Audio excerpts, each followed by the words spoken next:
Се срамам од сето ваше лутање од глупост во уште поголема глупост. Има ли кој да ве сопре? Не стивнува револтот на просветните работници, кои сметаат дека најновиот план на МОН може да го наруши образовниот процес. Наставничката Весела Богдановик, која беше избрана во 50 најдобри наставници во светот, остро ја искритикува одлуката за електронски учебници. И родителите гневни на оваа реформа реагираат дека со вакви промени властите ќе го уништат образованието, а седењето пред компјутер скоро цел ден може да го загрози здравјето на децата. Глупост невидена, веќе ги уништивте децата, сакате да ги докрајчите. Не за џабе е кажано неписмен народ полесно се контролира.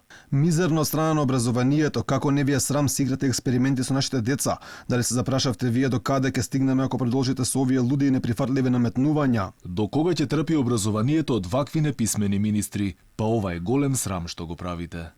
Ако ова се случи, навистина не им е важно за нашите деца, ем необразовани, ем со здравјето сакатени.